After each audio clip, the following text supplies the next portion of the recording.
What is up, everybody, and welcome back to the channel. This is going to be the last video you guys see before I'm back home, so if you're watching this, thank you for sticking it out. I appreciate you. Anyway, today I'm going to go over some ways I use to try and keep my playing cards in good condition, trying to keep them clean, trying to keep them in the best use possible so I can use them for a long time. So let me show you guys my 3 reasons and 3 things I always do to ensure my playing cards stay as fresh as possible. Number 1. Get a mat. I don't care if it's a big mat, a small mat, even a piece of felt. Do something so you're not constantly hitting your cards on a hard surface all the time. Over time, it will damage your cards a lot more, especially if you try to do spreads and things, but spreads on a pad such as this, as you see in the corner, are a lot easier to do, and it's overall just a better idea to have your cards on a smoother surface than on a harder surface.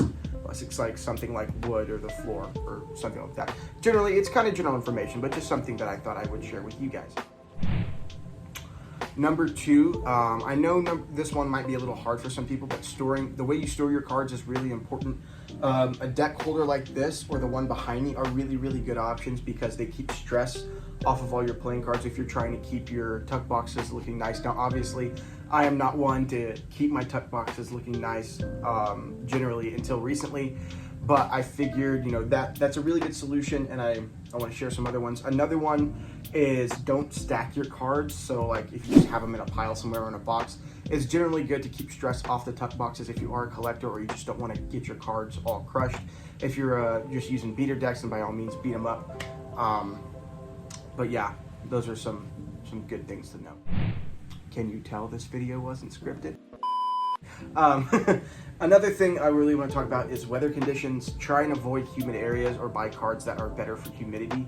Virtuoso Playing Cards really came up with a great solution with especially their Winterfall 2017 deck, which is this one. It does really, really well in humid climates. It's made for the climate of Singapore, so I'm told. I believe that is correct. But try and keep your cards out of humid climates. Try and store them in a decently cool, dry place if you can. It'll really increase the lasting life of your cards. Another thing I really want to talk about is, what do you do with your cards when you're out and about? Like, where do you put them and things like that. So if you have one of these, and I have a sticker on one of mine, I've been using this one for probably going on 3 months straight. And all this is a DS1 sleeve made by, I think this one's by Carrot Case Creations. There's some other knockoffs, but Carrot Case Creations is originally the one that came up with these.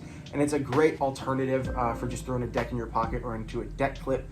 Deck clips are great, but they do put a lot of pressure on the edges of your tug box, and so this will not. It does have a little give, but it's a strong enough plastic to where you'll be confident in the protection of your cards. For most day-to-day things. Now, obviously, if you're doing something that's really extreme activity or things of that nature, not want to bring playing cards with you in the first place. But this is just what I use in my day-to-day to help keep my tuck boxes looking nice and the cards fresh. Now, let me give you some examples of what some of my cards look like before I started being more careful with my cards in general. So you guys can learn to hopefully use this as an example to take better care of your cards if you don't already. Okay, so I just grabbed a few. This is the least bad of the 3. That was terrible grammar. This is my Oxygen deck, and as you can see, it's very, very thrashed, which is not even bad compared to some of the other ones. But I use this deck a lot, and I used to practice a lot, so that's why it wasn't taken care of as well. This one is the Aerodynamics. That's what it is. I don't remember what version these are, but they are super thrashed. And the last one that just breaks my heart that it's so in bad condition is this one. I actually was using a case for this, and I took it out of the case and threw it in my backpack. So remember to put your cases back on, otherwise this is what your decks will look like. And the cards are fine, the tuck box is not though. All right, everyone, that's gonna about wrap it up for this short, sweet little video. The videos will get longer soon. I just wanted to get something, to not leave you guys without any content. And I figured this would be a good little shorter video to kind of explain what you guys can do if you're not doing anything already to help prolong the life of your cards, keep them looking nice and fresh. Anyway, that's about all I got for today. I am the Wooden Cardist, and I'll see you guys on the next one. Peace out, y'all.